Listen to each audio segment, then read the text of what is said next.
The pledge of allegiance to the flag of the United States of America and to the republic for which it stands, one nation, under God, indivisible, with liberty and justice for all. Peace be with you.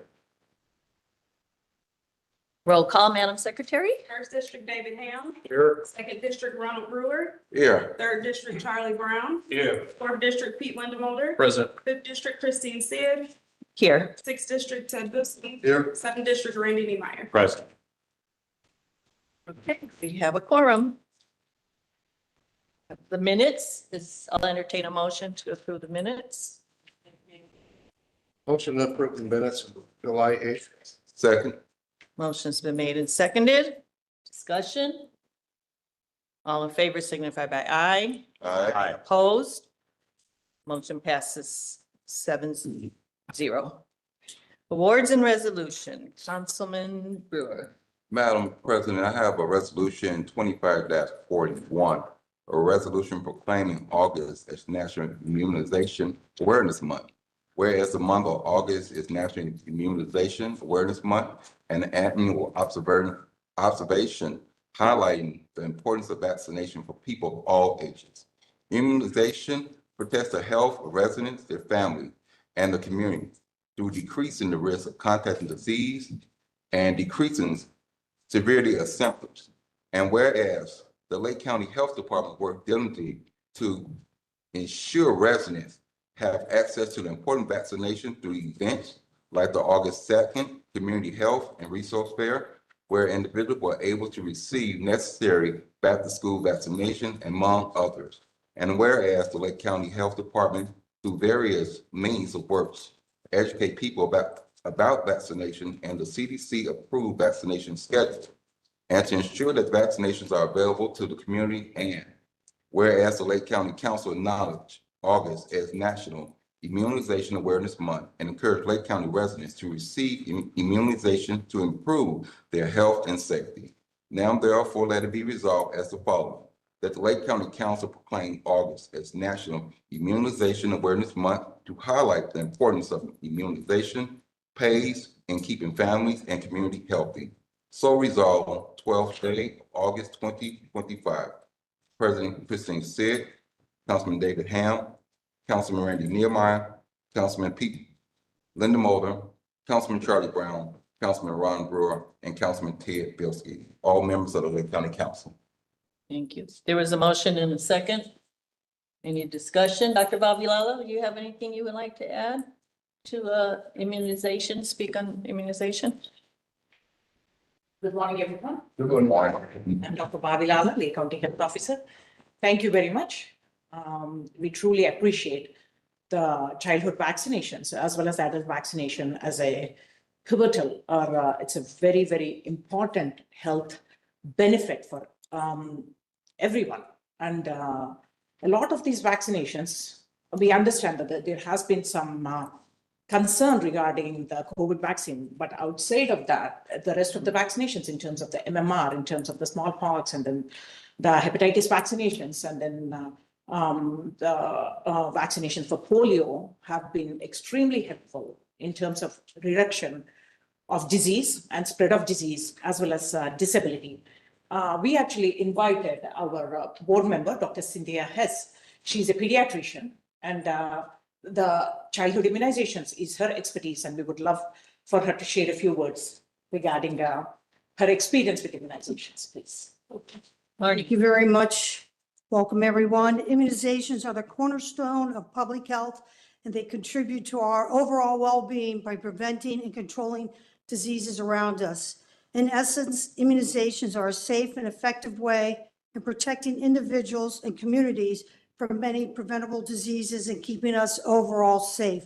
I actually have experience with this, having a grandmother who did not give my mother immunizations, and she developed whooping cough as a child. And her entire life, she had many morbidities from the whooping cough, in and out of the hospital many times, on oxygen at a very young age, and just didn't live a fulfilled life because of having whooping cough and her mother not getting her immunized. So I have seen the impact that immunizations can give children healthy lives. So vaccines are a safe and effective way to protect individuals from serious or deadly diseases like polio, whooping cough, and measles. And I highly recommend this as the month of immunizations for not only children, but adults. Thank you. Thank you. Any comments from the Madam council? President, Yes, I do want to have one comment. As we all know, we went through the whole pandemic with the COVID-19 and things of that nature, and it was a push for everyone to get vaccinated as much as possible. COVID-19 is still going around, but you don't hear the push as much as you used to. What are some of the concerns that you see at this time, and what do you urge the public to continue to do? Continue to take the vaccination shots, or what is the recommendation from your The department? recommendation for the COVID vaccine is especially for all the members of the community who are at high risk, whether it is because due to age or due to any comorbid conditions, then the vaccine is definitely helpful. We need to understand everything and anything with science. The entire thing about science, whether it is in treatment or in terms of prevention and all, we understand it is not a 100% guarantee, right? We always weigh the benefits and the risks, whether it is with vaccinations, whether it is antibiotics, whether it is with a stent in the heart, whether it is with a heart attack or everything like that. And COVID vaccination, in especially people who are elderly, in people who are among the people who are immunocompromised, we definitely believe it is more helpful. That so the benefits far outweigh the risks. So I highly recommend in such situation. Thank you. since you're up here now, Councilman Brown, would you like to take item 15? The Health Department has an item on the agenda.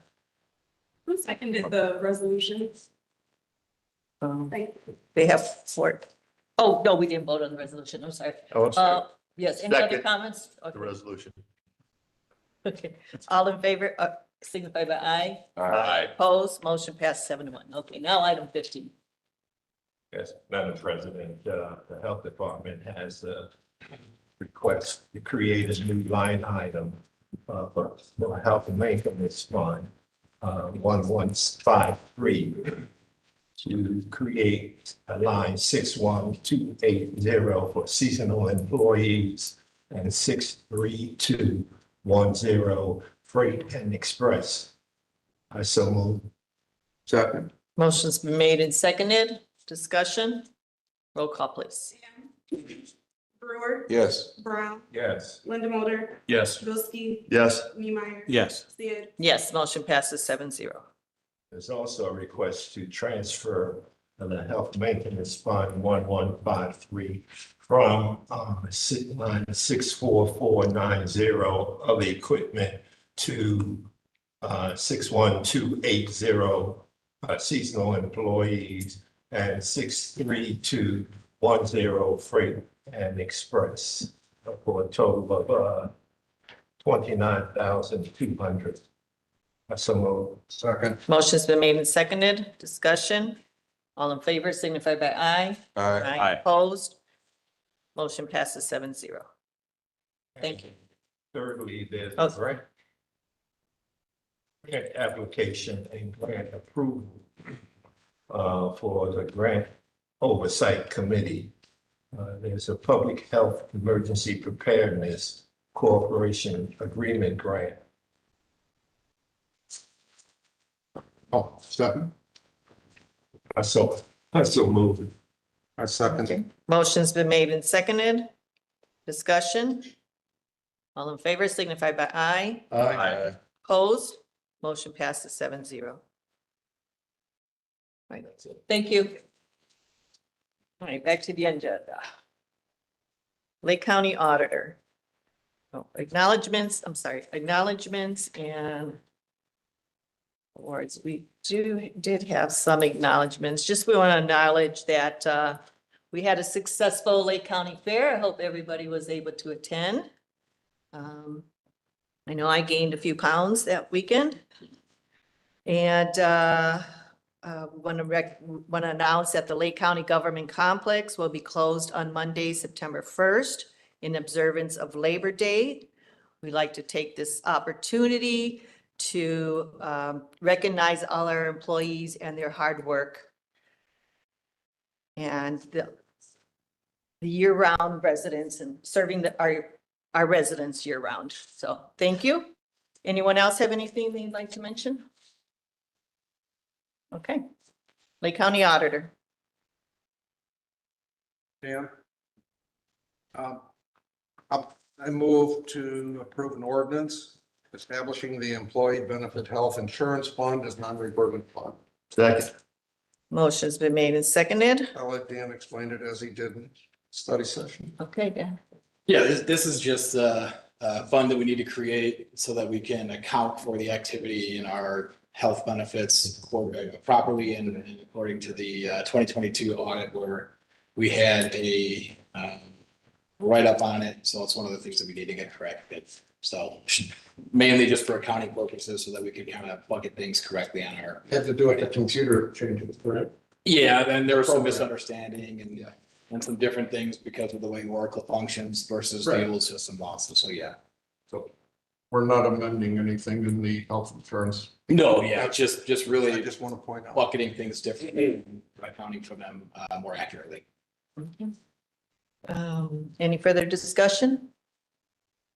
Roll call, please. Brewer, Yes. Brown, Yes. Linda Yes. Bldg, Yes. Neemeyer. Yes. Ham. Yes, Sid. Yes, motion passes on first reading. Madam Chair, I move to suspend the rule. Second. Motion's been made and seconded to suspend with the rules. Roll call, please. Brown, Yes. Linda Yes. Bldg, Yes. Neemeyer. Yes. Ham. Yes, Brewer. Yes. Sid. Yes, motion passes 7-0. and move for approval on second reading. Second. Motion's been made and seconded to approve on second reading. Discussion? Roll call, please. Linda Yes. Bldg, Yes. Neemeyer. Yes. Ham. Yes. Brewer. Yes. Brown. Yes. Sid. Yes, motion passes 7-0. Thank you. Thanks, Dan. All right, Lake County Recorder? Madam President, make a motion to an ordinance amending the Lake County Part-Time Employees Ordinance 2025, ordinance number 1502C. Second. Motion's been made and seconded. Discussion? Well, overview that's going to be done at the court at this time. Thank you. I apologize for not being at the study session last week, but I did talk to Councilman Brewer prior. This is just simply our part-time ordinance for the salary has been $15 to $20 an hour. I'm respectfully asking for this hourly salary rate to go from $20 to $25 an hour. I do have a part-timer that's been with me for over 3 years. I would obviously like to bump her salary up right away. I do have another part-timer. He's been with us for 4 months. I'm going to wait for a time on that, just in all fairness. But, you know, for cost of living and for the work that my part-time employees do, even though I only have a few, I think it's very important for them and I think it's fair and I think it's the right thing to do to bump up their hourly rate for salary. Madam Chairman, Yes. the request that I had gotten from Gina was to bump it to $15 to $20 an hour. Did you want to go to 25? I do apologize. Currently, I'm at 15 to 20. I'm asking it to be 20 to 25, please. Okay, okay, we can do that. If you want to amend the motion, because the ordinance as presented is 15 to 20, and you even mentioned that in the study section, but the email we had gotten said approval to 15 to 20. Yeah, Okay. because it says it's currently 10 to 15. Yeah, right now the ordinance is 10 to 15. 10, 15 to 20 is the change you're requesting. Up $5 on each. The ordinance currently reads 10 to 15 an hour. Okay, And your request was to increase it from 15 to 20. 15 to 20 an hour. Mhm. Okay, yes, That's what your email said. okay, then, yeah, Okay. I do apologize. for that. Okay, I'm so just working then, on then that. the ordinance as presented is fine if it is. All right, any further discussion? Madam President, Yes. so going into this budget season, one of the things that is kind of a principle of what we're doing here is flatlining every Sure. budget. How does this impact your budget going into next year, where will these funds come from? It really doesn't impact it only because this will be coming from my perpetuation fund. And I have 3 part-time employees. So 100% of their salary will be coming from the perpetuation fund. Okay, thank you. Thank you. Any other comments? So this does not impact the budget at all, Scott?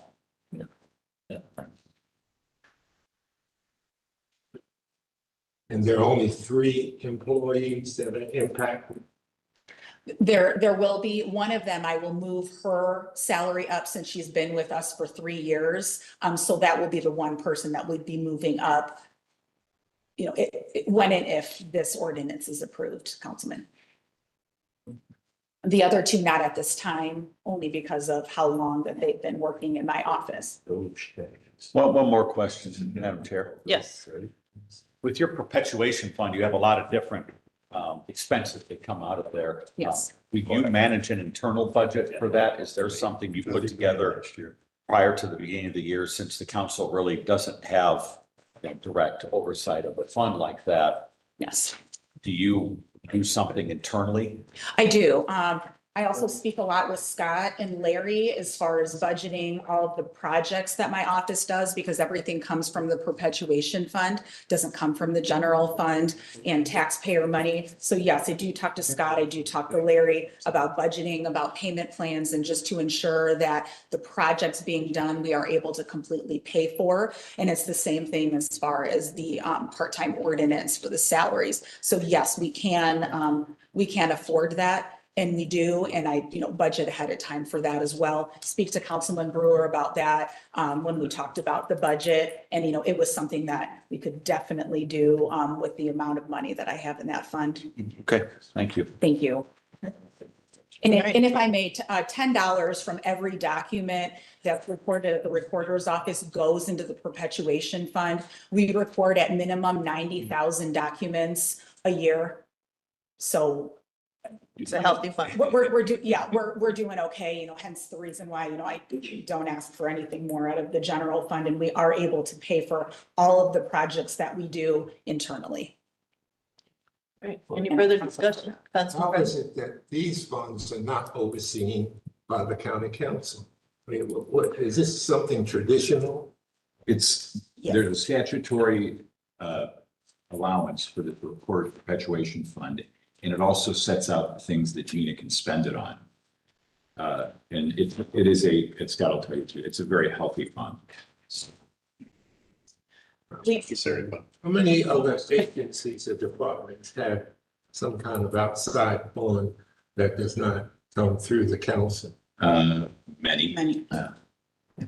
Charlie, Shauna actually ran a report on this. We'll make sure, if you didn't see it, we'll make sure you get a copy of it. Right, I've been pouring through that report that Shauna did that is pretty good, going into the enabling statutes for all the various miscellaneous revenue sources. And definitely been studying all of that stuff, because I think there is some opportunity there going forward as government funding changes to really look into some of those things. If I may as well, too, all of the contracts that I do with the outside vendors to do the internal projects in my office, they're all, I speak with Scott and I speak with Larry prior, and also they all go through the commissioners to be approved. So they are aware of the projects, who's doing the projects, and how much is being spent on the projects as well. And those are all approved by the commissioners. So there is oversight. Contracts. Yes, thank you, Council. Okay, any further discussion? Roll call, please. Bldg, Yes. Neemeyer, Yes. Ham, Yes. Brewer, yes. Brown, Yes. Linda Yes. Sid, Yes, motion passes 7-0. First reading. Madam President, I make a motion to suspend the rules. Second. Motion's been made and seconded to suspend with the rules. Roll call, please. Neemeyer, Yes. Ham, Yes. Brewer, Yes. Brown, Yes. Linda Yes. Bldg, Yes. Sid, Yes, motion passes 7-0. Madam President, I make a motion to approve on second reading. Second. Motion's been made and seconded to approve on second reading. Discussion, roll call please. Ham, Yes. Brewer, Yes. Brown, Yes. Lightfoot. Yes. Bilski. Yes. Neemeyer. Yes. Sid. Yes, motion passes 7-0. Thank you all. Thank Have a you. great day. Thank you. Okay, next item, Superior Court Civil, Councilman Ham.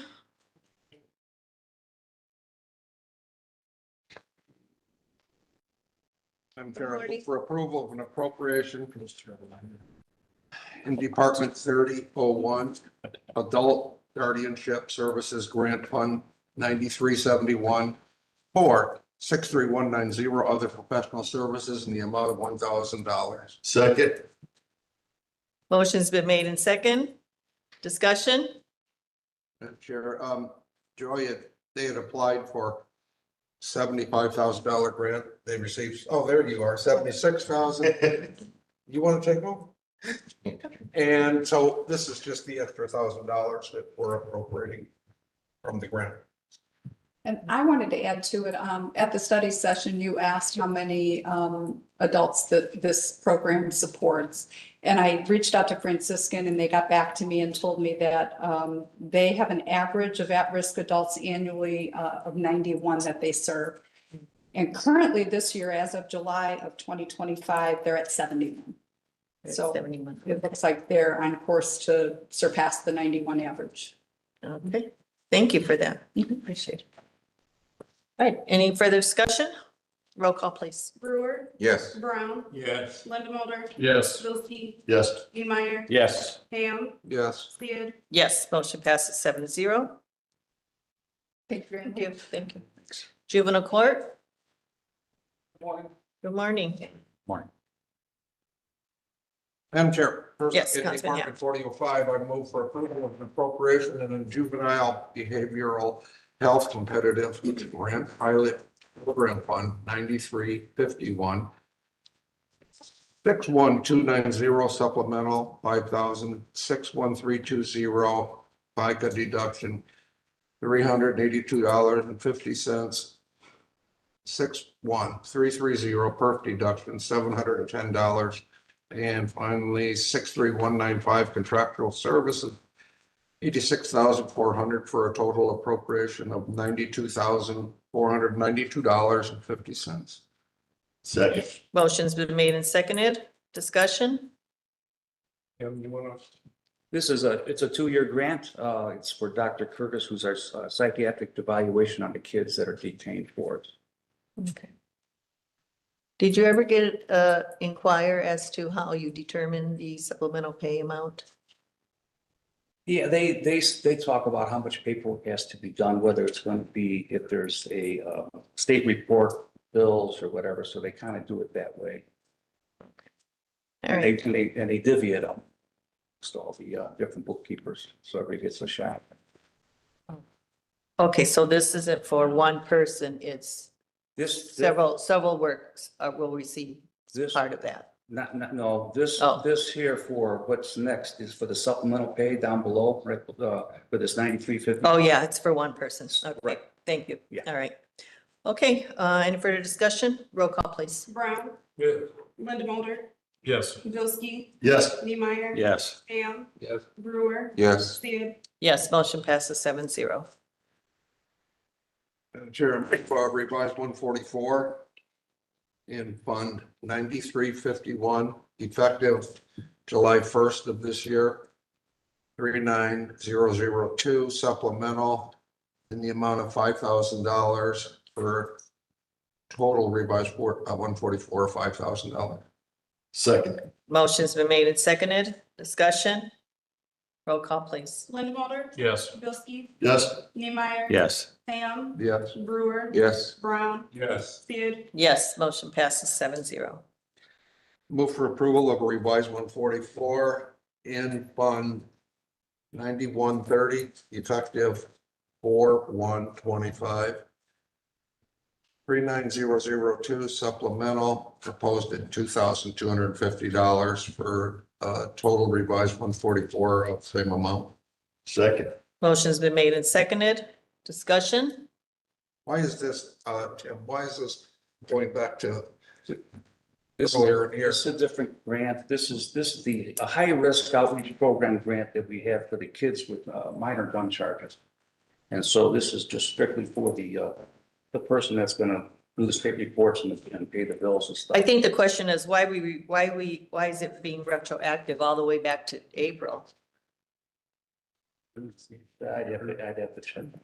Is that a typo or is that in fact retroactive to This, April?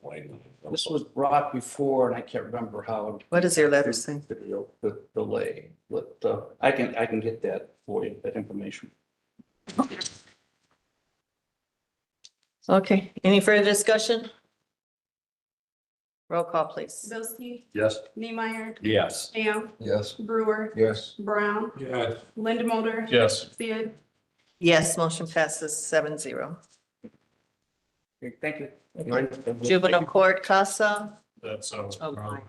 Withdrawn. yep. All right, planning commission. Madam President, move for approval of an ordinance number 2590, an ordinance to amend the unincorporated Lake County Unified Development Ordinance number 2560. This had received a favorable recommendation from the Planning Commission, the vote of 7-0. Second. Motion's been made and seconded. Discussion? Discussion. So this is the update to the UDO. It's an update that includes guidelines, procedures, process for any potential future high-tech data center type developments.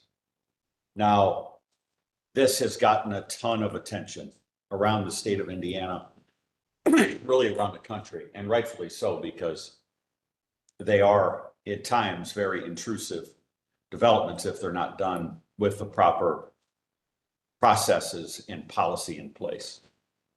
One of the things in my 17 years in local government that I have always believed is that where you have no policy, you have bad policy. So in this case, coming up with guidelines that create those guardrails that also include the transparency that's required for projects like this to be properly vetted, give the public a chance to have input, give our staff a chance to evaluate and analyze the various metrics that go along with projects of this sort of scope and scale, which are new to this area, is paramount in making sure that the energy considerations, the environmental considerations, and the setbacks, development standards are all met. So if you read this ordinance, it's very comprehensive. And we have a plan commission of 9 members that all have varying backgrounds. We have 2 farmers. We have a gentleman who served on BZA's plan commissions and town councils who's really skilled in planning and zoning. We have our county surveyor who has a very sharp eye on environmental concerns. A county commissioner who has a career in industrial project management, an attorney who is an advocate for people, a young lady who works within the 4-H extension services, who is very focused on environmental concerns, and myself on that plan commission as well, my background in business and local government. So we have a very diverse group that supported this unanimously because it is comprehensive. It is something that we need here to be ahead of the game on this sort of development. Because if you don't have policy, this whole thing is going to swallow us up. And we don't want to be trying to correct problems after it's already been built. We'd rather not have the problems before it gets developed. This doesn't guarantee that any sort of data center user is moving to Lake County. There has been a conversation with potential users, and in that conversation, there was a lot of talk about environmental, energy, and the like. So the plan commission gave a 7-0 because it's a good ordinance. Madam Chair, Yes, Councilman Bldg. if I could, just for myself and the benefit of some of the folks here, and I'd like to ask Attorney O'Donnell to explain to us the process. So if somebody wanted to build, what this does, and if someone wanted to build a data center here in Lake County, what process would be, and then that way those folks that want to promote it know where they need to be and how to do it, and those folks that want to poo-poo it know where to be and what to do and how to stop it. So Tom, if you would, please just kind of enlighten all of us on Sure. the procedure that would take place, and I hope that answers some of your questions. As Councilman Niemeyer pointed out, the purpose of this is to have guardrails in place. And there are, if public look at the ordinance, there's about 20 different steps that they have to go through with regard to the surveyor, and just as Randy was indicating, it's still a special exception, correct? Ned, it's going to come in as under this ordinance as a special exception. Initially, they may have to go for zoning to light industrial or heavy industrial in order to qualify to go for the special exception. So it would entail a minimum 3 public hearings where everyone can speak to any concerns they have, but they would have to have the zoning in place, which comes back to us before they can go for the special exception. Yeah, so that's what Councilman Bldg wanted to point out. It's not like this is, and this sounds terrible to say, it's not like this is going to be done in some back room. This is out in the public on every aspect of it, including the zoning. And then if there's a request for a special exception from the ordinance, that comes to the Plan Commission. Ultimately, the council is going to see all of this stuff. So, and people will have the right to be present for these hearings. They'll have a right to speak. There is no, at this level, on this passing this ordinance, there is no requirement of public comment. I think the president may allow that. Yeah, I know of the 2 folks there that they did come all this way thinking that they would have an opportunity to speak before the vote. So I would like to give them that opportunity. If you could make your comments. But you can come up now if you like, or Councilman Brewer, did you have something wrong? Is everyone okay with that? I'm good with it. Okay, all right. Go ahead, you can ask questions or. Sure. We're gonna state your name for the record and. Yes, my name's Terry Stiegel. I'm in the 2nd district. And I have some concerns about this. I think it's something, I think, I'm not opposed to what you're doing because I think you're going in the right direction. I just think you need a little more input before you finalized what was going on here. And a lot of people weren't aware because we're not, everybody's not on every aspect of government all the time looking at what meetings are taking place because you'd never have time to have a life. So, and this came out in the paper basically after the Planning Commission voted 7-0, So I think we just need to keep, and we might have to come back at this is what I'm getting at and do some more things. And that's what I would hope you would do, because we need to make sure that the community is protected and the rights of everybody is protected. And I noticed a big thing in the ordinance that needs to be addressed is, you need to make sure, especially going in these rural areas, that there's a closed loop system as far as their cooling system. And I think that needs to be spelled out up front. Madam Chair, if I may, real quick, sir. The conversation that I was involved in, there was about 20 minutes of that conversation on exactly that, using water over and over again, along with using effluent from the wastewater treatment. So that is already in the one discussion that I was involved in, been a part of it. So that's the technology that they use to minimize what they draw out of the groundwater.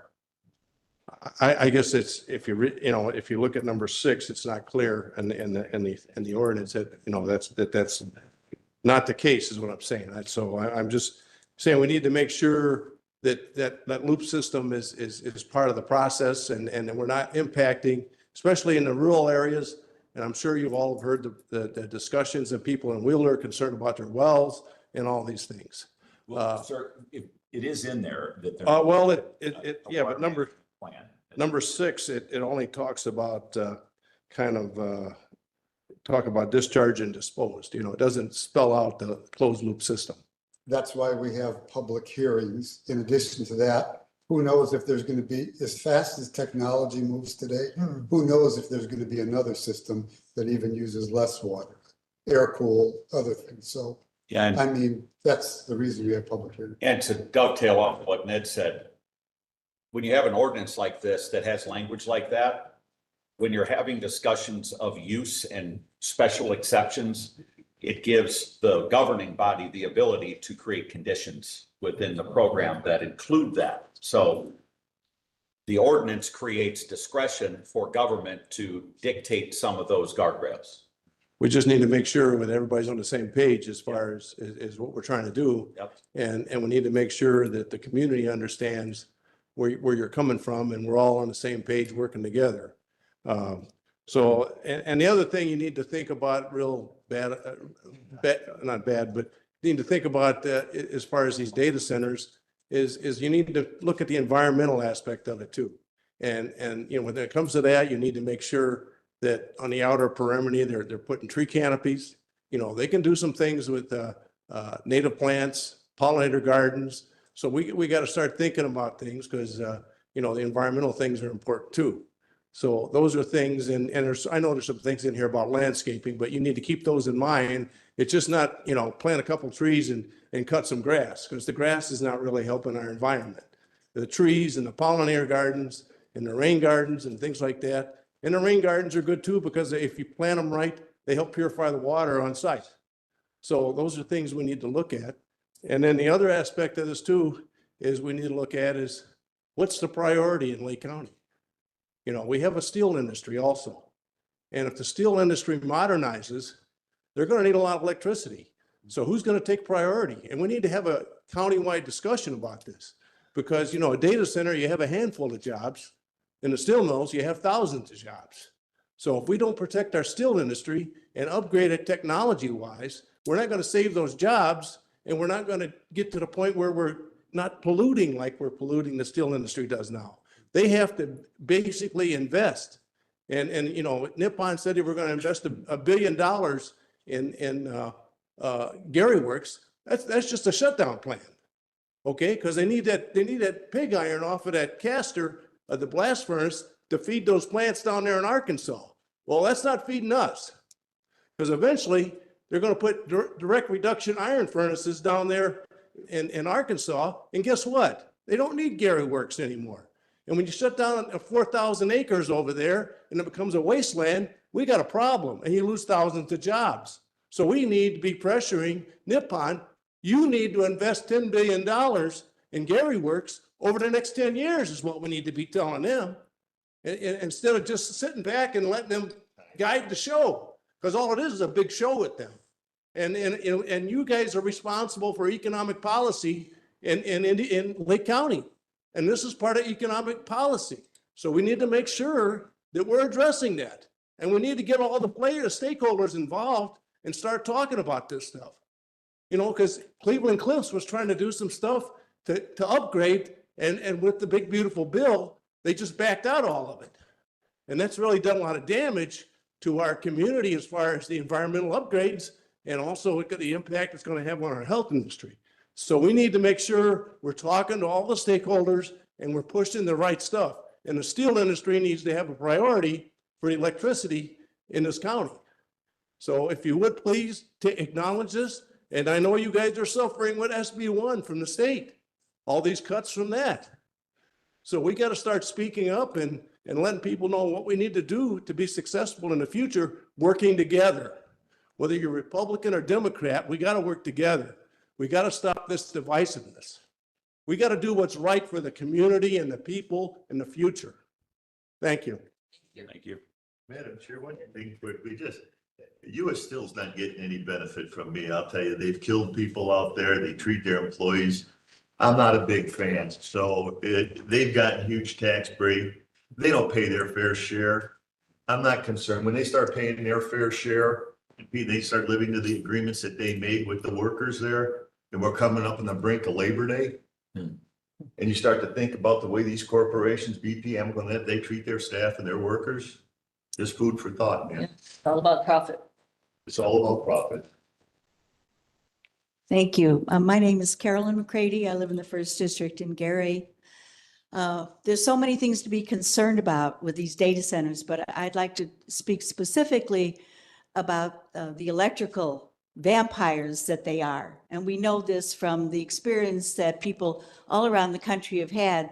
I've heard stories of how one data center uses more electricity than 5 whole states, you know, because these mega centers are really voracious. They are vampires of energy, electrical use and water use. And so I'm wondering if the guardrails anticipate the electrical bills that people in Lake County will experience because of a data center coming in. So, and I'm sure all of you know that in NIPSCO land, we pay the highest electric rates in the state. Our rates have been going up exponentially. I'm on the budget plan, and my rate, my budget went up $50 a month. That is $600 more a year. For what? For what? Because they can do it. They just raise the base rate. So we know that if these data centers are going to require extraordinary amounts of electricity, they're going to have to build it.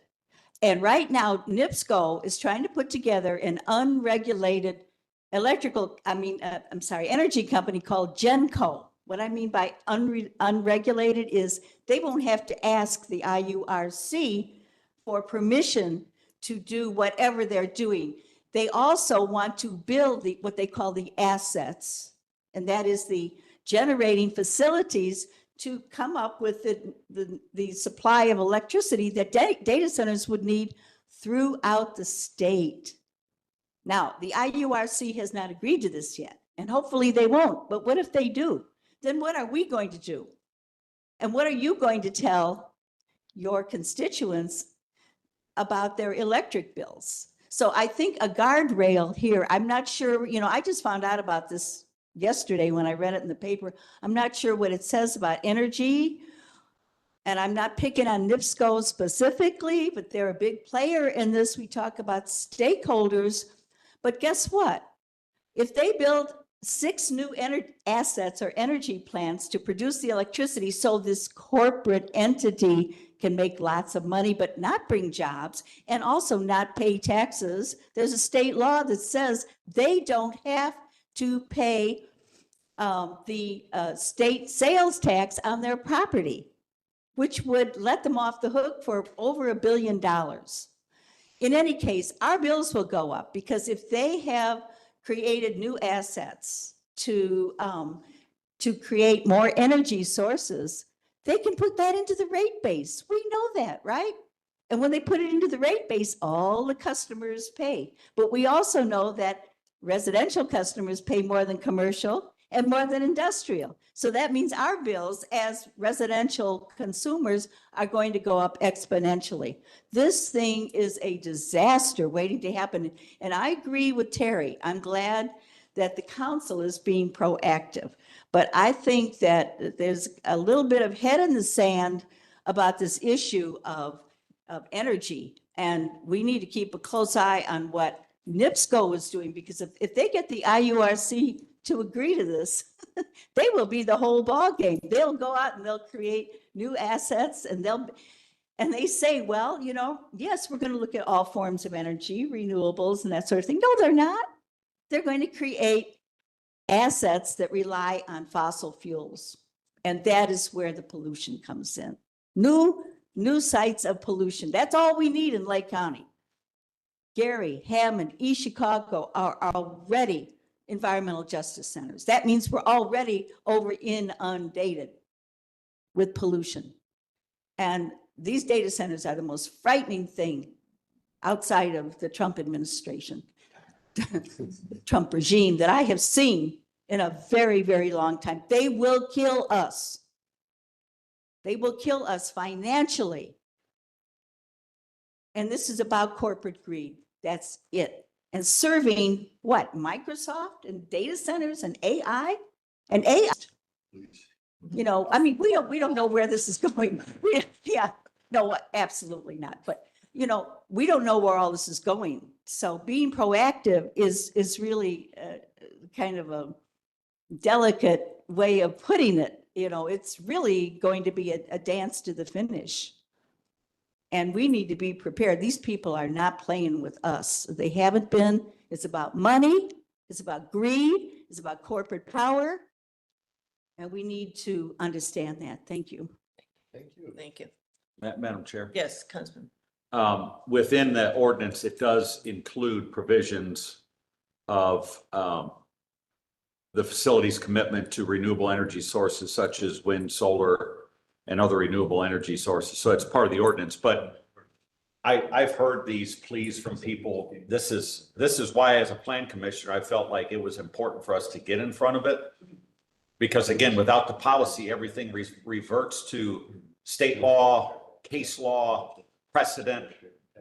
We at least have something here that forces it kind of into a funnel and gives staff, elected officials and appointed officials and the public an opportunity to address those concerns. So without this, it doesn't mean they're not going to come. It just means that we lose our seat at the table. So we want to make sure we have a seat at the table in that process of any sort of development to make sure that those concerns that you raise, which are valid, are addressed. So thank you for sharing your thoughts and your ideas. Excuse me, Anyone else? I have something to say. Yes, Ned. You know, I'd be screaming at the top of my lungs if I didn't think this was a good thing. The scary thing about not having an ordinance in place is the fact that, as you all know, because you've all sat and been in government a long time, is that you leave, if somebody comes in for that, when this is not in place, then we're left, my office is left with the responsibility of trying to fit them in a category where it's not mentioned in the ordinance. And none of these protections, these 20 or so items, are addressed and acted upon. And consequently, it comes back to you in the form of a simple zone change or something similar without any of these questions answered. And then you go through answering all of those questions and deferring it and going round and round and round to try to get everything addressed. I think it's a good thing. And as Randy pointed out, it was unanimously recommended by the Plan Commission.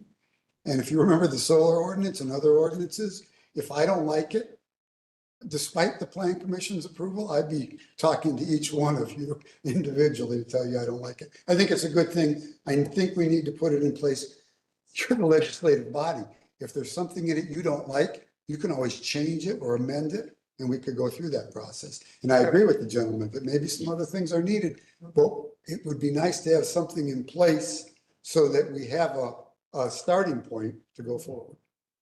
I agree with you. And I expressed the same thing to Mr. Siegel that we're starting at this point. If we feel there's something that needs to be changed, a plan commission or someone on this council, that we can make those recommendations.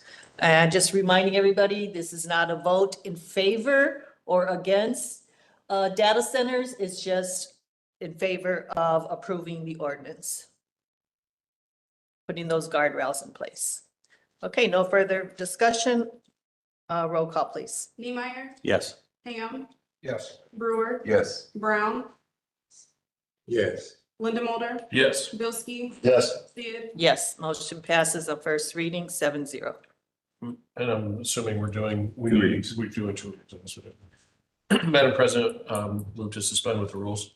Second. Motion been made and seconded to suspend with the rules. Roll call, please. Ham, Yes. Brewer, Yes. Brown, Yes. Lindemulder, Yes. Bilski, Yes. Niemeyer, Yes. Sid, Yes, motion passes 7-0. Madam President, move to approve the ordinance on second reading. Second. Motion's been made and seconded to approve on second reading. Discussion. Roll call, please. Brewer, Yes. Brown, Yes. Lindemulder, Yes. Bilski, Yes. Niemeyer, Yes. Ham, Yes. Sid, Yes, motion passes 7-0. One more item for all of the people that are here that want to speak. It would be nice if you left your information with my office so that we can contact you and notice you, because we get a notice of adjacent property owners only. If a request ever comes in, we don't have an opportunity to notify individual people that may be interested but may not be adjacent. So please leave your information with my office. That's awesome. And thanks for putting that out there to everyone. Yes. That's really awesome.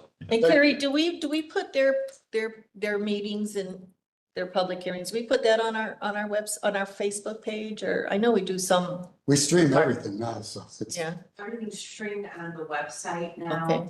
We don't automatically link it to our Facebook page, but we surely could. Okay, all right, very good. And just one more thing, Ned and his staff do a great job with what he said, where the law says you only have to notify adjacent property owners within a certain area surrounding a development. If you are on his email list, you will know when there are certain public hearings. So they do a great job with public communication. So lean in on that, make sure that you're informed about what's coming up. What concerned me was one of the people said that they just found out about it yesterday. We've advertised this in the paper, not once, the Post Review, not once, but twice, on June 26th and June 27th. We also had a public hearing at the Plan Commission level on July 16th, and no one showed up, which to me makes me feel like you didn't know about it. So please stay in touch. I mean, my office is right down Yeah, there. you can follow Thank you. them. Thank you. Thank you. All right, next on the agenda is general undistributed motor expense. Councilman Niemeyer. Madam Chair, I make a motion to approve an appropriation in the general undistributed motor expense fund 1102 62210 petroleum products 25,000, 62220 garage and motors 60,000, 62310 equipment repair parts 70,000, 62390 other repair and maintenance supplies 5,000, 62410 other supplies 70,000, and 63620 equipment repair 50,000 for a total of 280,000. Second. Capital Lake, September 30th. Okay, thank you, sorry. All right, this was a motion. Is there a second? I second. Okay, motion's been made and seconded. Discussion? Roll call, please. Brown, Yes. Linda Mulder, Yes. Bldg, Yes. Neemeyer. Yes. Ham, Yes. Brewer, Yes. Sid, Yes, motion passes 7-0. Okay, Lake County Sheriff? Madam President, there's a request for an appropriation from the Sheriff's Sale Program and Service Fund, 4289, line 6490, other equipment, $145, $145,768. I so moved. Motion's been made and seconded. Discussion? Roll call, please. Linda Mulder, Yes. Bldg, Yes. Neemeyer. Yes. Ham, Yes. Brewer, Yes. Brown, Yes. Sid, Yes, motion passes 7-0. There's also a request for an ordinance establishing the 2025 Safe Lake County Sheriff Department Narcon and Essentials Bag Grant Fund, a non-diverting one. I so move. Second. Motion's been made and seconded. Discussion? Roll call, please. Bldg, Yes. Neemeyer. Yes. Ham, Yes. Brewer, Yes. Brown, Yes. Linda Mulder. Yes. Sid, Yes, motion passes 7-0 on first reading. Appreciate it. We need, Wills? We need. Yeah, two readings. Yes. Move to suspend the rules. Second. Motion's been made and seconded to suspend with the rules. Roll call, please. Neemeyer. Yes. Ham, Yeah. Brewer, Yes. Brown, Yes. Linda Mulder, Yes. Bldg, Yes. Sid, Yes, motion passes 7-0. Move for approval on second. Second. Motion's been made and second for approval on second reading. Discussion? Roll call, please. Ham, Yeah. Brewer, Yes. Brown, Yes. Linda Mulder. Yes. Bldg, Neemeyer. Yes. Sid, Yes, motion passes 7-0. Thank you. Okay, Lake County Prosecutor. Move for adjournment.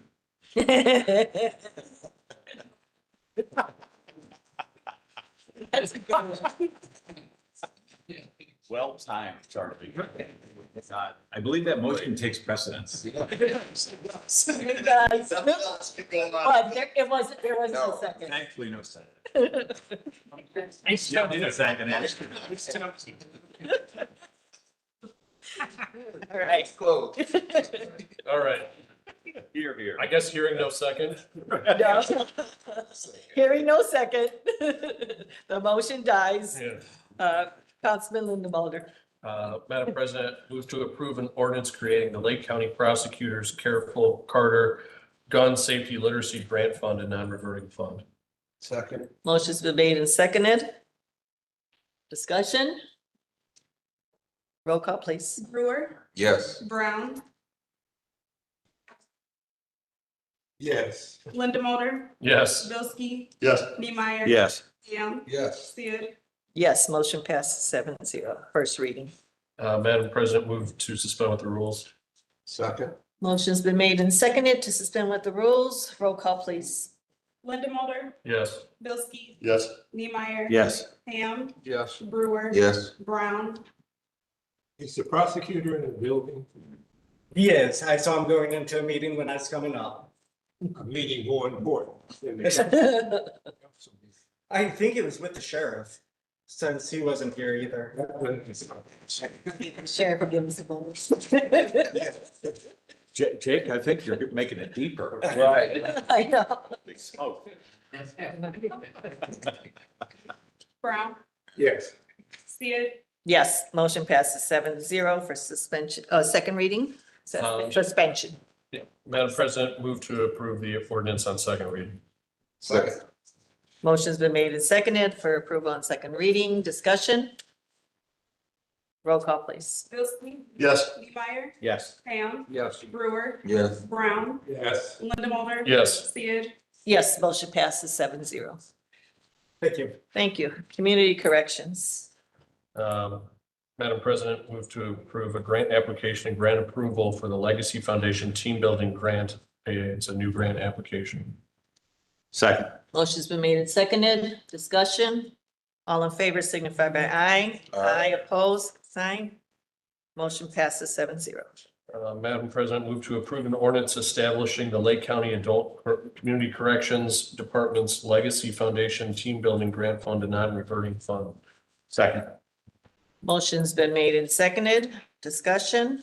Roll call, please. Neemeyer. Yes. Ham, Yes. Brewer, Yes. Brown, Yes. Linda Mulder. Yes. Bldg. Yes. Sid, Yes, motion passes 7-0. Madam President, move to suspend with the rules. Second. Is there a second? Oh, I didn't hear. Motion's been made and seconded to suspend with the rules. Roll call, please. Ham, Yes. Brewer, Yes. Brown, Yes. Linda Mulder. Yes. Bldg, Yes. Neemeyer. Yes. Sid, Yes, motion passes 7-0. Madam President, move to approve on second reading. Second. Motion's been made and seconded to approve on second reading. Discussion? Roll call, please. Brewer, Yes. Brown, Yes. Linda Mulder. Yes. Bldg, Yes. Neemeyer. Yes. Ham, Yes. Sid, Yes, motion passes 7-0. Okay, thank you. All right, next is Lake County Commissioners. Lake County Commissioner 602, a resolution to approve the transfer of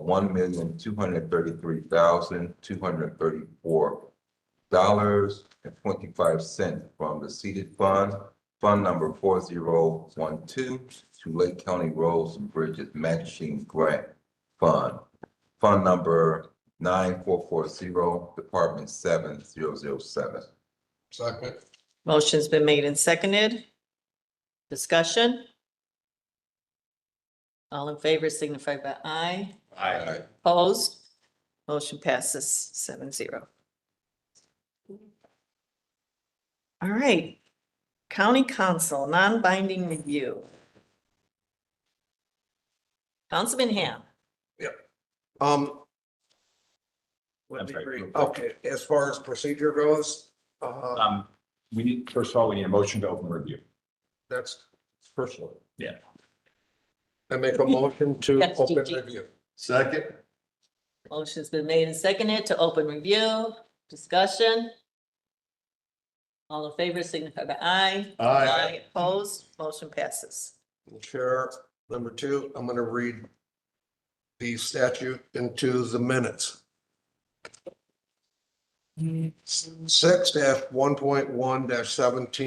6-1.1-17-3.6. At the first meeting of the county fiscal body in August, the county fiscal body shall review the following. Number one, the estimated levy limits provided by the Department of Local Government Finance under IC 6-1.1-18.5-24. Number two, the estimate provided by the Department of Local Government Finance under Code 6-1.1-20.6-11.1 of how each taxing unit's distribution of property taxes will be reduced by credits under 6-1.1-20.6. The county fiscal body may request that representatives from the taxing units located within the county attend the meeting described in subsection A. With that said, I will say we do have a representative from Dyer, St. John Township trustee. So Kathy LaRue and I know you're Adam CDI. Okay, thank you for coming today. Thank you, Constance. The county fiscal body must allow a representative of a taxing unit that attends the meeting described in subsection A to comment on the taxing unit's proposed budgets, tax levies, and tax rates for the ensuing calendar year. And D, after the county fiscal body has held the meeting required by this section, the county fiscal body may prepare and distribute a written recommendation for taxing units in the county. If the county fiscal body does not prepare a written recommendation, the minutes of the meeting held under this section shall be distributed by the county auditor to all taxing units in the county after the minutes have been approved by the county fiscal body. So, I think, Madam Chair, I mean. Are we gonna move forward with the motion? Do you want an opportunity to speak or if you good? Oh, where are we at? All the councilors. Hi, thank you. Oh, So I think I met. I think introduced I'm myself. gonna hold off on your comment and stay with the procedure. Just stay, you could stay right here. So, I just need to recognize if all the councilmen have read, Indiana Code 6-1.1-17-3.6. And also their estimates that are contained as Exhibit A. Yeah. Yep. In our minutes, so our agenda.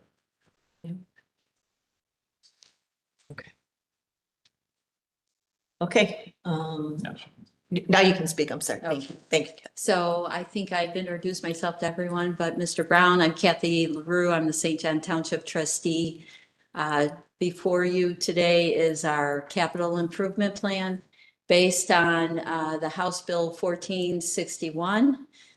We are required now, all townships as of July 1st are required to produce a capital improvement plan.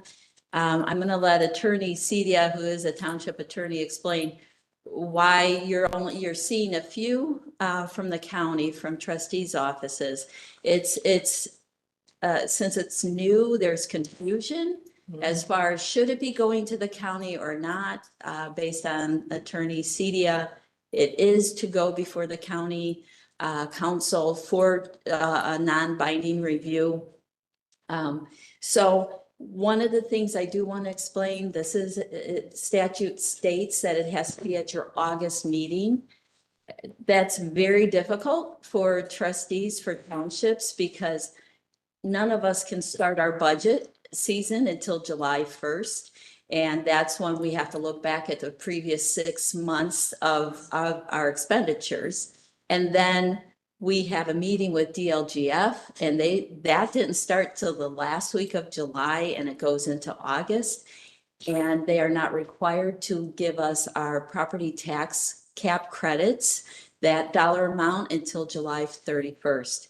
So for all of us to, and then we are supposed to have our CIP, capital improvement plan, go before the township board with a public hearing and then for their approval and adoption.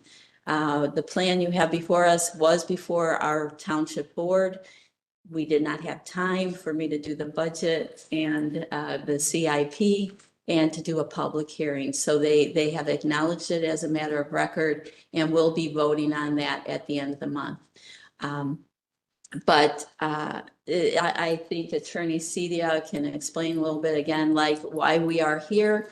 But I've already spoken to Representative Slager, and we'll be working with the Indiana Township Association to get that date changed, because it's really an unrealistic requirement that we're before you in August.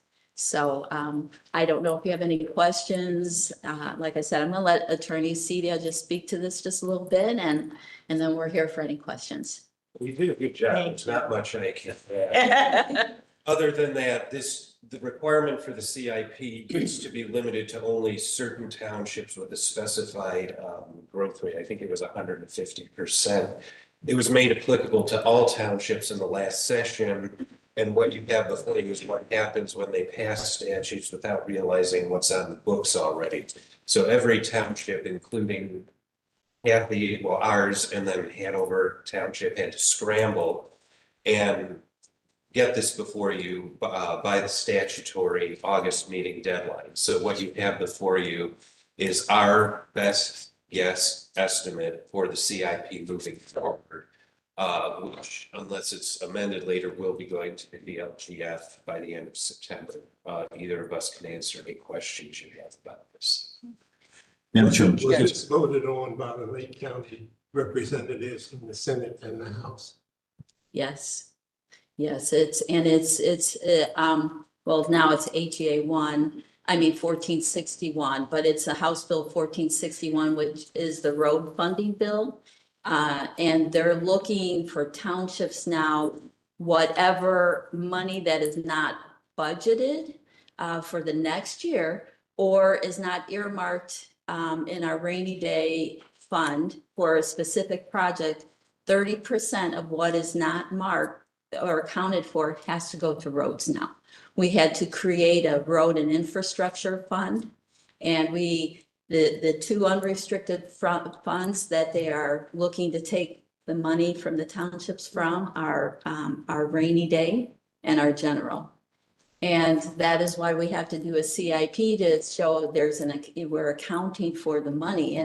And rainy day, you use that for a rainy day, and now we have to create a plan to.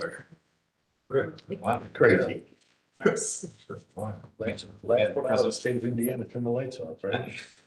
I know it may have had an appearance at the last legislative session that things were kind of thrown together rapidly. Adam and I have spoken about this. He was kind enough to send an email, prompted us to reach out to DLGF to say, what do you really want from us? And their response was, well, there's confusion in the statute.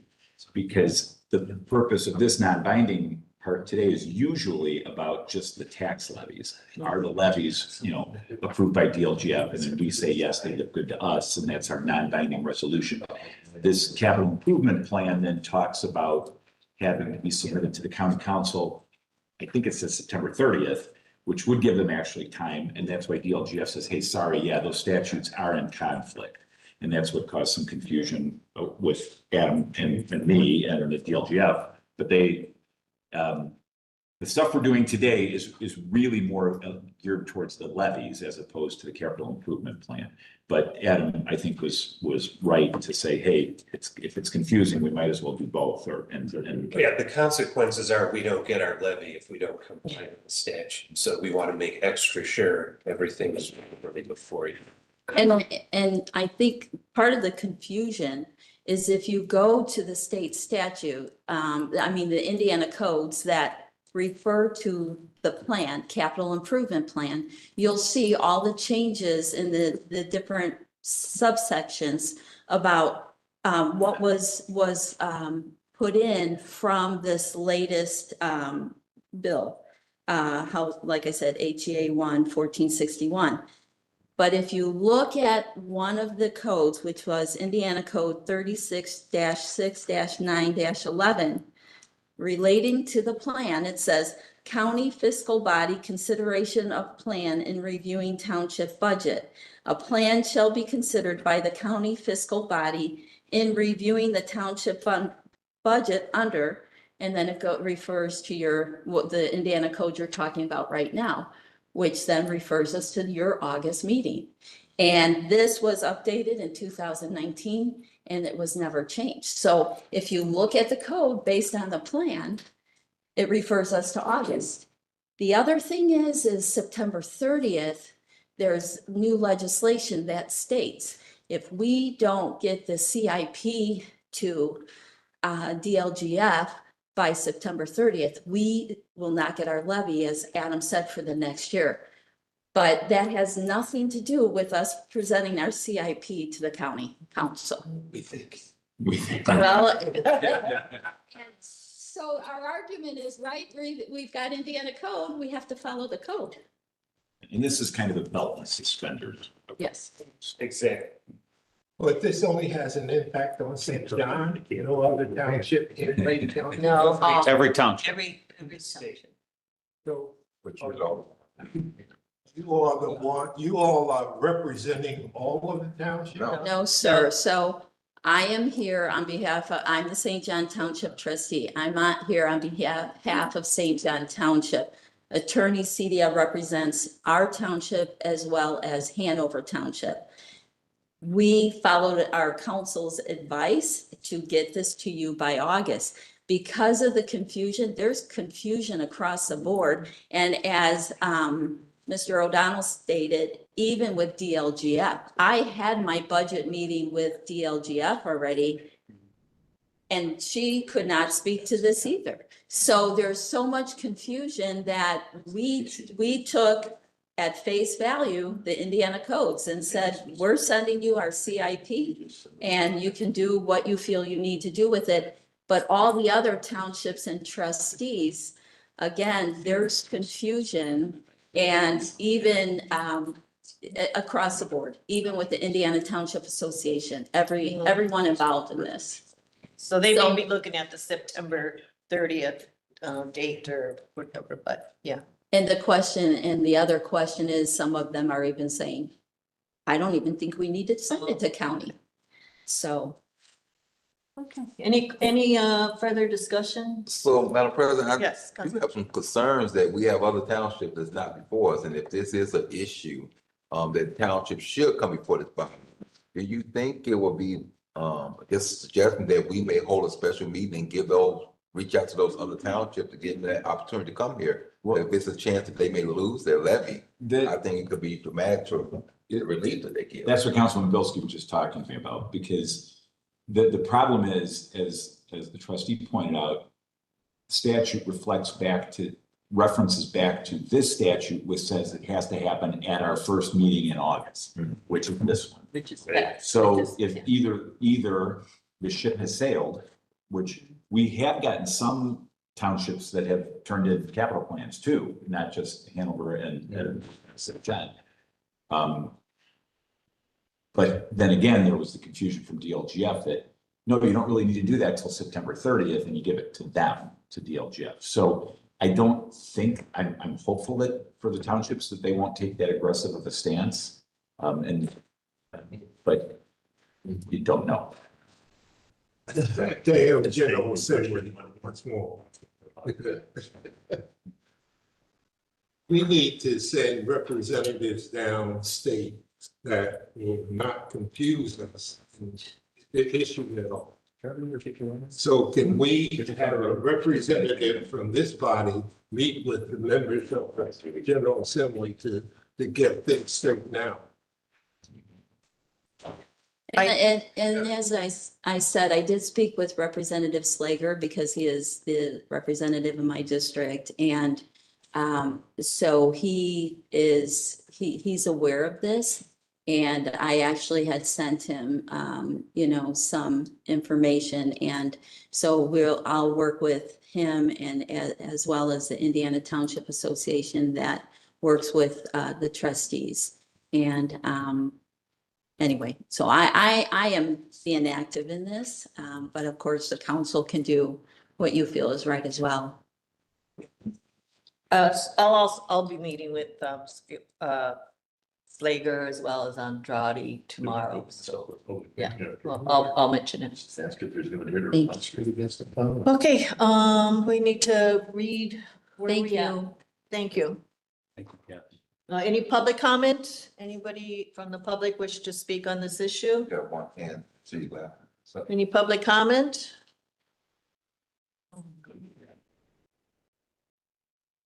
Good morning. Hi. What's your name for the record? Thank you. Barbara Patelis, Hobart, Indiana. I am truly glad that the Planning Commission made this ordinance about data centers. Can we, Yeah. can we stick, this is public comment on the issue of the taxing units. Yeah, you can say that for later. Sorry. Okay, sorry. You'll have public comment as soon as. Yeah. Okay. Anyone else wish to speak on the issue of the taxing units? All right. Hearing none, close that part, and now it's council. Any comments from the council? My comments, I think what we see here is the first part of the wave of impacts that are going to hit local government from SEA 1. And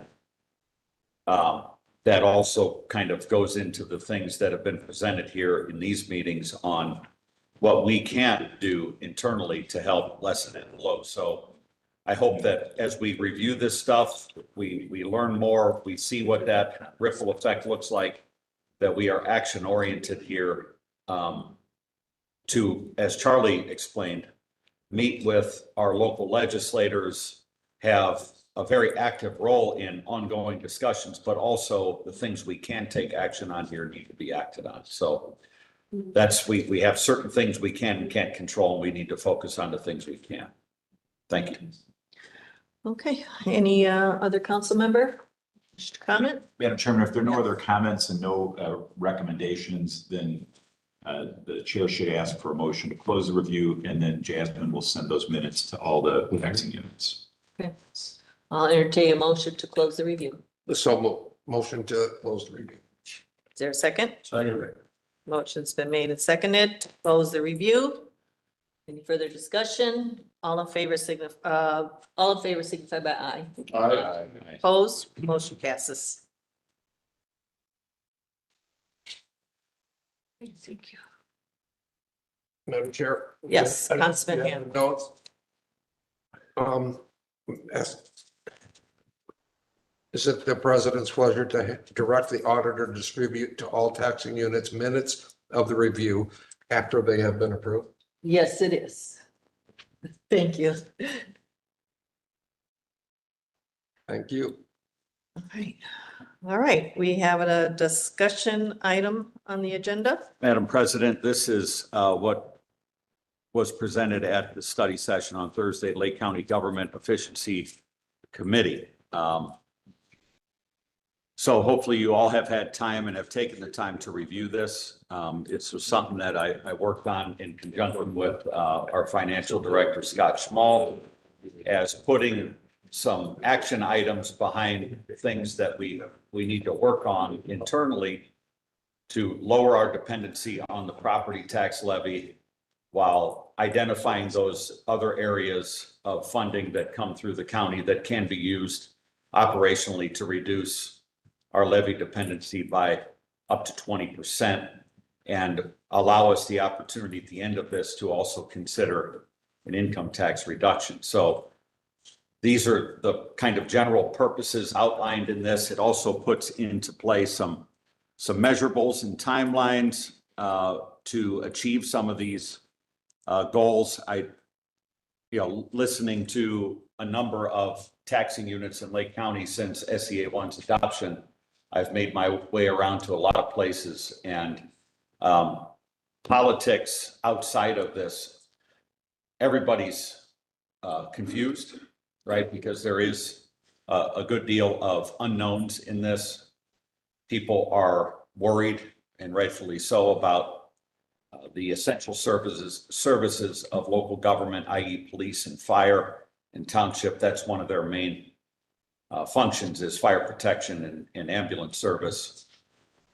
But what we can do here is not necessarily change SEA 1, but we do have the ability to minimize our own impact on the property tax levy as well as the income taxes of our residents by taking some steps here over the next 2 budget cycles to be able to go into the full implementation of SEA 1 in 2028 with a real clear path established.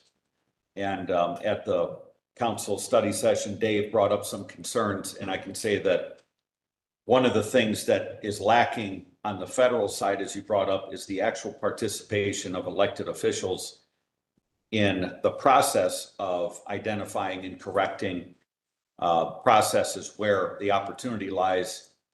This would be elected officials from the council, our department elected officials, so everybody collaboratively working together to identify the opportunities that we have in county government to create efficiency inside of what we have, as well as recommending statutory improvements that would help us to loosen up other forms of revenue that could help support the services of county government, which then in turn to all the other taxing units in Lake County creates a little more space under the property tax levy, as well as for the units that can implement or want to implement income taxes, they would have a little more space to do that without double taxation to the residents. So that in a nutshell is the rundown of why this was put together for consideration.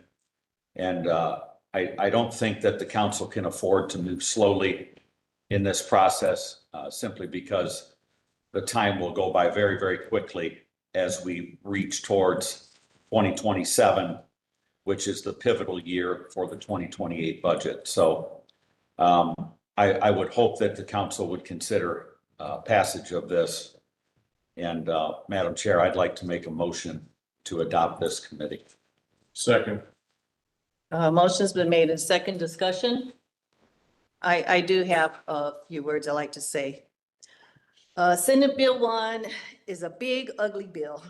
Does little to reduce homeowners' property taxes and is at the expense of cutting police and fire, public school funding, basic services, feeding the needy, cutting Medicare and Medicaid for the health of our seniors and folks in need. And may I remind you that Indiana has the highest infant mortality rate. It's consideration of tolls for our public roads. And Councilman Niemeyer, I recall you stating at a previous council meeting, the narrative of the Republican majority that the increase in property taxes is due to massive local taxes is false. We have been very good stewards of our taxpayers' money. We do not have lavish surpluses. We have lived within the growth quotient established by the DLGF and have had balanced budgets. The blame on increased property taxes is the lack of assessments on the 3% commercial businesses and reducing personal property taxes that shifted to homesteads, homeowners, raising property taxes, and of course, the market trends. This council currently has an efficiency committee at the request of Councilman Brown. I realize the committee has been idle.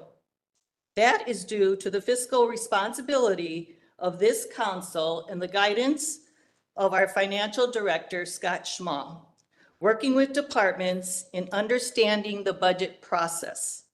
We have made many strides in reducing encumbrances and have had very limited appropriation requests by departments. Local governments also will endure higher costs due to tariffs, increased insurance costs, energy costs, to name a few. We are being proactive. We directed departments to remain at the current 2025 level for 2026 and welcome reductions. I do not support a plan like Bldg, the federal government approach by taking a machete to cuts when it is clear a scalpel would be more precise. Naturally, should there be an efficiency project where an outside opinion is needed, we will contract with the consultant in the same manner we did with Oracle. No one knows the needs of the departments better than the elected officials, department heads. I believe we continue to allow elected officials to determine the reductions in their budgets. And as we have done in the past, if they don't find the reduction, we will. Can we be more efficient? Yes, we can, but not because our budgets are bloated or there is exorbitant waste. The county is audited every year. If anyone feels there is fraud, you should report it to the State Board of Accounts and/or the Lake County prosecutor. Anyone else comments? Yes. Yes. You know, I view this from the perspective of we are going to have significant issues in 2 years.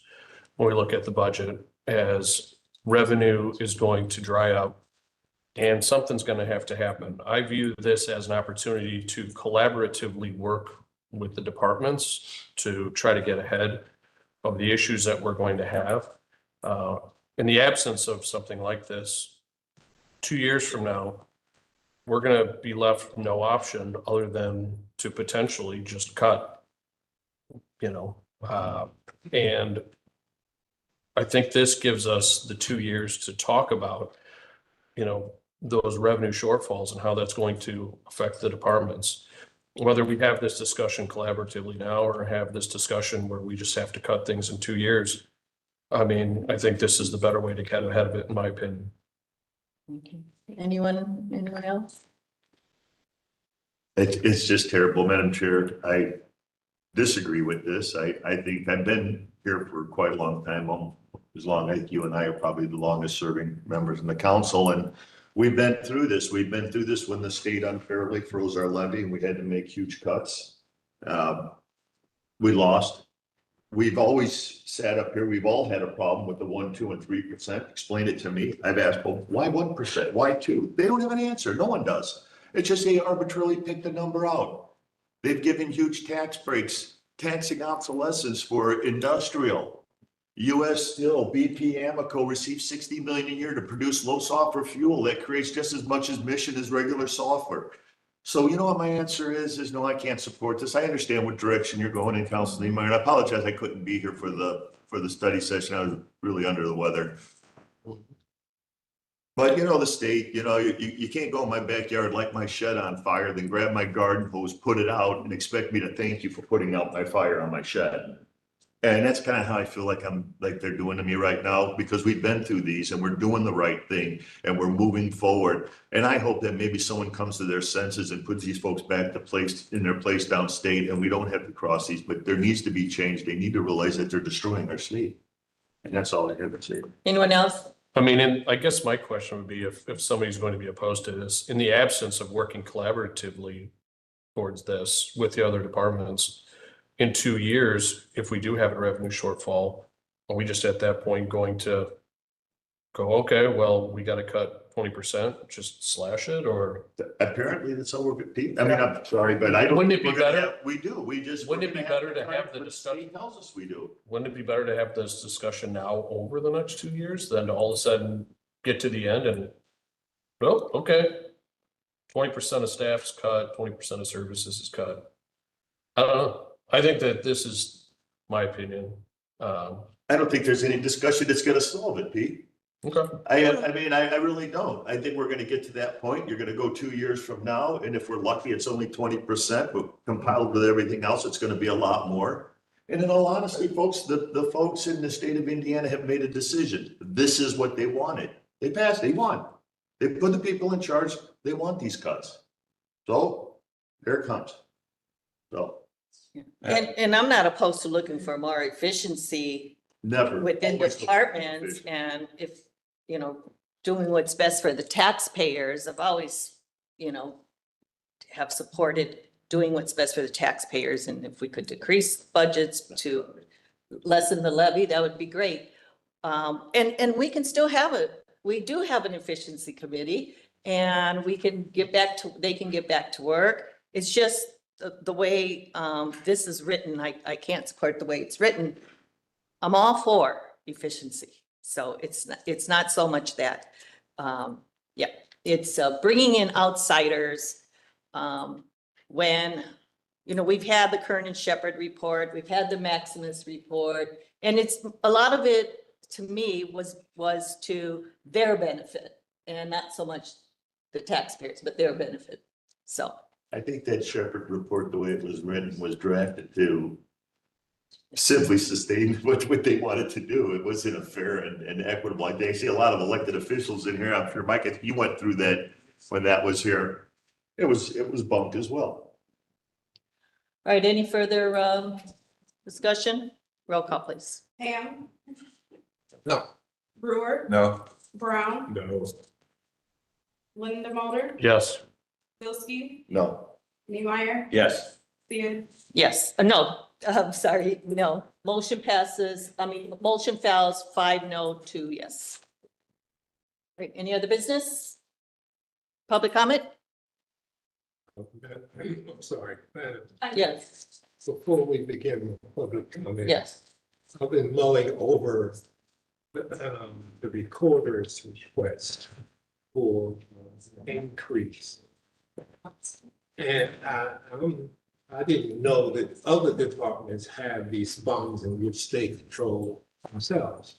I would like to see us look into whether in fact there should be a ceiling on the amount of funds that this perpetual fund and whatever the other ones are named, so that we won't have this issue of, is this just a quote unquote slush fund?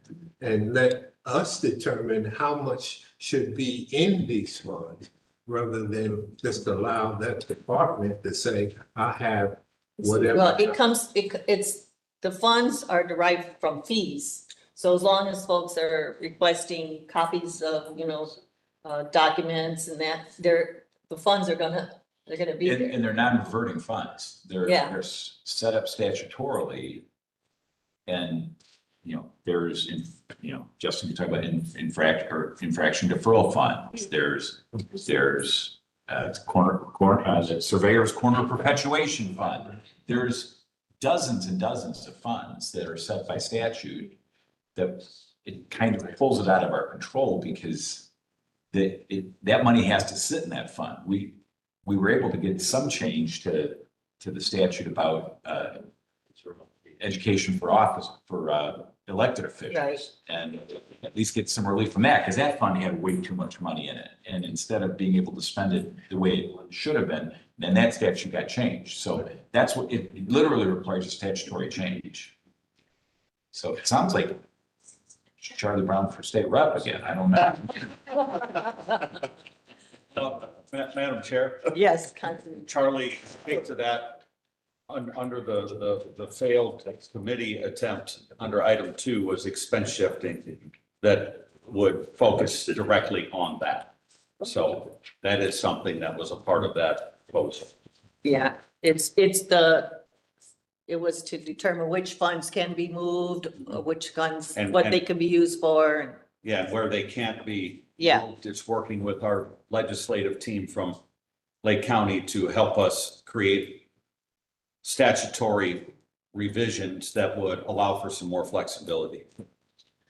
Because some of those funds do have quite a bit of money in them, and why not see if we can move some of the burden off of the general fund and move them into those funds. We've done that several times and look a little bit more into it, especially with the cuts coming forward. Okay, Madam go ahead. Chair, I would just speak for myself and the committees that I oversee. That's something that I will look into to see where we can offset the general fund and look inside those fees. If we could take more people off of the general fund and give back to the general fund, I'll look to do that inside the departments that I oversee. Thank you. Okay, you're up now. Okay. Barbara Catellis from Hobart. I am very happy about the ordinance for data centers. I just hope that it has strong oversight, because a lot of good bills have no oversight, and that it has consequences for non-compliance, because again, that is sometimes missing from a bill with good intentions. I mean, I know this is not a bill, but you know what I mean. Speaking to the generalities of AI, AI was invented by billionaires, maybe trillionaires. It was developed, I should say, and it was rolled out without what I think is sufficient infrastructure. So now there's this big sudden push that, oh, we can't have, AI can't develop more if we don't get these data centers. And these billionaires own plenty of property. Why don't they build these right next to their homes? Because Indiana land is cheaper. I just think they're greedy. I think that someone else should take the car out for a test drive before any city or town in Lake County does. When I hear the benefits of data center described as, oh, we need this for our police, we need this for our firemen, we need this for our children or they won't have a good education, I have heard that a lot before. Now in Hobart, I went to one public hearing in May for a data center. And then I went to another one last week. I thought it was a meeting for the same data center, but no, they want to have 2 data centers in Hobart. And I hear people talking about rural considerations. These 2 data centers are proposed in areas that are very close to residential areas.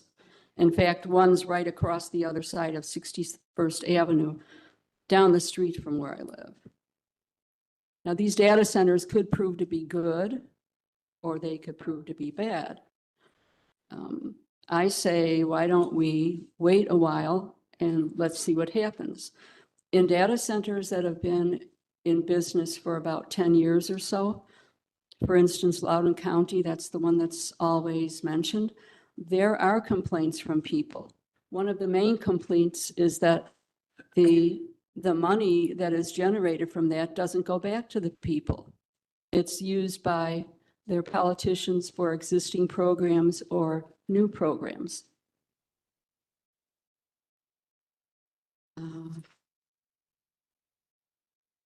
I guess that's it. Thank you. These other people said a lot of things I was going to, so. Okay. Thanks a lot. All right. Any other public comment? Hi. Hello again. So with you talking about government efficiency and there was just something I wanted to point out that the year 2027 is what's being repeated. However, I wanted to let you know that we are already feeling that impact, and I wanted just to share with you, I know Randy mentioned about, our concern about public safety with our fire and police. Townships, my job, all trustees are required to provide the fire and EMS protection in unincorporated areas. The other thing is that's a very important component, as well as to me, is township assistance.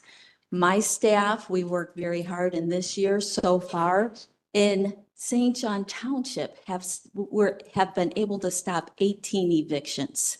Now that's huge with a budget that I already wouldn't be able to do that with the budget that I currently have, but my staff is great with working with other organizations to help stop these evictions. What I wanted to point out though is, like I said, we are already feeling that impact. I already spoke with DLGF, and I just wanted to, I think SEA 1 kind of blindsided all of us, quite honestly. And I just wanted to, speaking to public safety, my property tax cap credit went from 5,000 this year, 2025, to just about 94,000 for my budget for next year. $94,000 in cuts. That's almost That's almost 90%, 90,000 more than what my budget was this year. Public safety. So townships have their own separate fire levy, unlike towns, right? And so my fire levy is estimated to increase 4%. Last year, my property tax cap credit for fire was $444.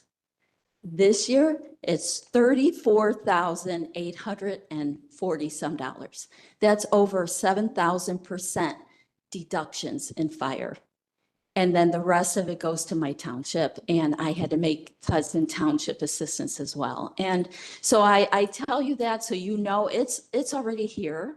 It's impacting all of us in 2026, and it just will increase. So next year, what I've seen as a projection, there'll be more than the 90,000. It'll then keep going up. So, you know, I know we're all trying to do the best we can with what's been given to us, but I do appreciate anything that you're able to do on the county council side of this.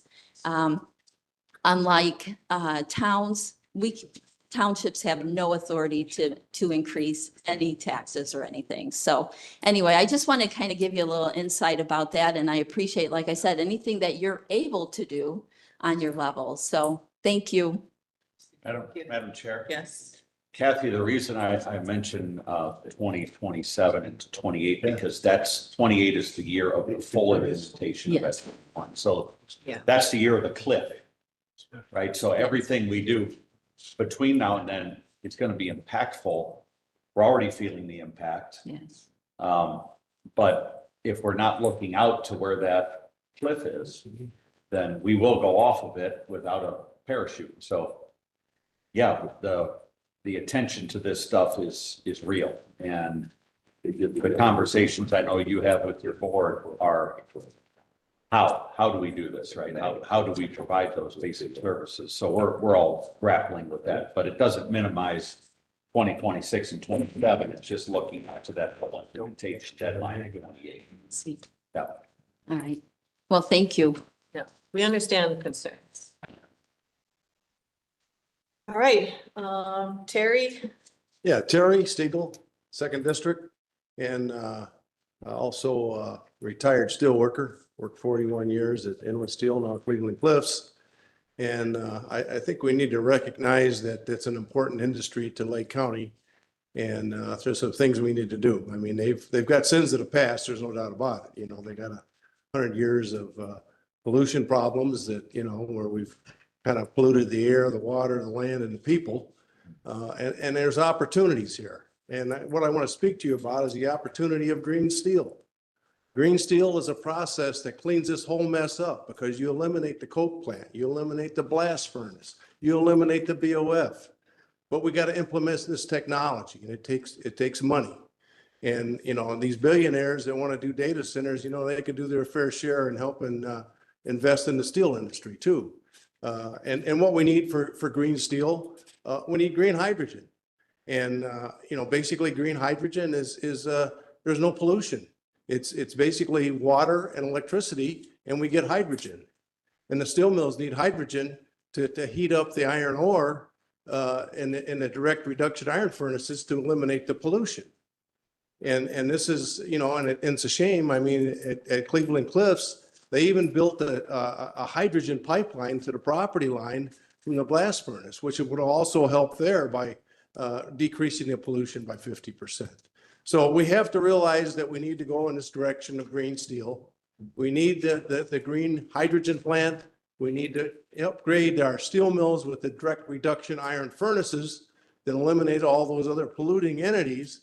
And then they want to also use the iron from the direct reduction iron furnaces and electric furnaces that further decreases any pollution so that we can cast steel, quality steel for use in the industry.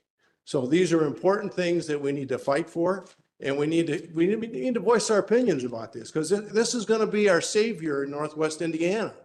And there's thousands of jobs on that lakefront there from the steel industry. And we can't afford just to let it go to rubble. And all you have is vacant property that's been contaminated on the lakefront. So, I mean, we need the council to get in unison on this green steel concept. And we need to have those discussions with the steel industry and our legislators and make them realize what we need to do in the future to save the steel industry and also save our communities, because then we're not polluting like we are now. Because we have to stop the pollution we're doing too. And the green steel concept and technology prevents that. So I would hope you would consider this, and at some point, if you want to pass a resolution and get it around to the legislators and the corporate entities and show your support, that would be much appreciated too. And I think if we move in that direction, we're doing positive things. We're building our community. This is what it's about. You got to build community. And for a few years now, all we've done is create division. We got to get beyond that. We got to build our community from the roots of where we're at. And that's around the steel industry. And that electricity is going to be vital to the steel industry in the future too. And that should be our priority. The electricity should go to the steel industry. And there's where an IPSCO should get with the industry people and determine what the needs are for the steel industry for the future. And that should be the priority, because they've been here over 100 years. And we're going to just cast them to the side and let them go to rubble and lose thousands of jobs? So, look at US Steel. You said you worked at Well- Center Plant Gate. We built carbonics, and what did we build? A pink elephant. Right? Well, It's- hey. you got a multi-million-dollar storage building. US Steel is not taking the right direction. No. Okay? And there's where we need at least $10 billion to be invested in US Steel and Gary Works to get the technology we need to upgrade it. Yes, sir. So when they tell us Nippon's investing $1 billion, they're phony. Okay, it's a shutdown plan is what it is. We need them to commit to investing $10 to $12 billion in Gary Works and put the technology in that takes us into the future and provides jobs into the future. And that's where we need to be. That's what we got to fight for. And we got to start speaking up about it. Everybody. I don't care whether you're a Democrat, Republican, or whatever, Libertarian or Green Party or whatever you are. We got to start going in the right direction for our society. And you listen to what's happened here now under SB1, you guys are in a mess. And it's not your fault. It's the state legislators just jammed you. And now with the big, beautiful bill, you're getting jammed again. And the billionaires, they can invest some money here. That's what the majority of the people want. Well, You have to give then we need to speak up. Transparency is the key words we like to throw out there, right? Transparency, this is the life. They don't want plans. They don't want the system in local government. To me, the best form of government is township government. Our state, the state, Yeah. they hate it. They hate township government. It's the front lines. It's what gets Right. food on people's plates. It's what helps people in need. Well, I'm gonna get rid of that. Well, It's just a mess. we need to start taking, and the citizens are gonna have to start speaking up. I mean, that's what's gonna have to Vote happen. their own interest in that. Well, you gotta speak up for what's right for our community and for the future. And if we don't start going in that direction, we're in trouble. And I see we're in trouble right now. And it's almost a little scary. Okay? And I understand you guys are in a real tough situation because all we're talking about is cuts. And there's no way, and basically SB1, they played the shell game. Because they cut all the stuff at the state level and they dumped it on the local communities. Well, raise all the taxes you need. We need Harry Truman back. Yeah, They yeah. gotta bust up these trunks, right? Yeah, that's where we're at. So I appreciate it. I don't know, we might have somebody else that wants to speak about data centers. I don't know. All right, anyone else want to comment? So I'll be very brief. What Terry's talking about is already in play in the United States and internationally. It is the wave of the future. 20% of all the steel is produced in our country today comes from direct reduction technology. It is the wave of the future. And we need to get on that future train. Otherwise, as Terry said, we're going to have a whole lakefront filled with carcasses of what used to be. It doesn't have to be like that.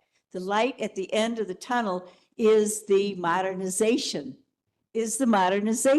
right? Nobody nobody rides in a Model T Ford anymore, right? Nobody would even think about doing that.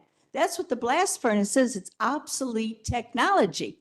And we need to move forward. I would love to be able to come here and present a picture through a presentation that we're working on in my organization GUARD of how that transition would look, why it's necessary and how it would look, the transition from polluting, dirty, nasty blast furnace technology to the new clean, efficient, and modern technology, which will actually save the communities on our lakefront and beyond. I just also want to point out that everyone knows what happened in Clarington, don't you? Did you know what happened in two batteries that produce Coke blew up in Pennsylvania? 2 workers were killed, 10 were injured. We don't know what happened. We don't know about those 10 people who were injured, if they're dead or alive at this point. But that whole operation of Coke and batteries and blast furnaces is dangerous, is volatile, and it needs to go. Under the new technology, this would not have happened. We don't even know what's going to happen at Gary Works, because Gary Works gets their Coke from Clarington.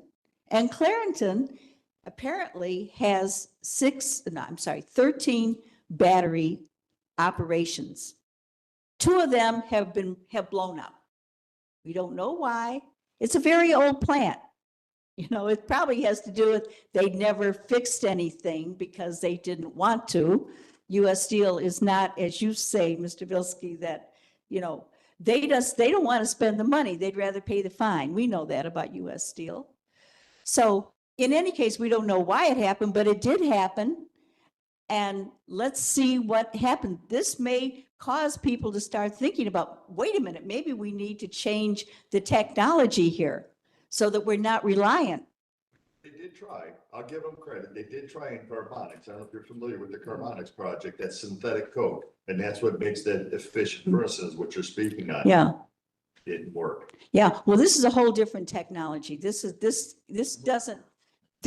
Well, it does, because it's already working. Like I said, 20% of all the steel that's produced in this country today is being produced under direct reduction technology, which is a furnace that heats up like the blast furnace, but it heats up at lower temperatures, but it still makes the same level of quality steel as a blast furnace, but it can be turned off and on, so it's more efficient. And it is not polluting. A blast furnace, if you think about it, is going on our communities every minute that it operates, and it never shuts down. Tons and tons and tons of hazardous substance are spewed on our lakefront communities every single day. And now, with this new regime, and there's no EPA anymore, and there's no regulation, try going into downtown Gary. You see the curtain fall. You can't breathe. There's stuff everywhere. It's pre-EPA days. We don't need that. What we need is a new technology. And that will get beyond some of the damage that's being done right now to our environment. So that's all I have to say. Thank you. Thank you. All right, anyone else? Motion's been made to adjourn. Second. All in favor, signify by aye. Aye. Motion passes. Motion passes. Thank you, Justin, for everything.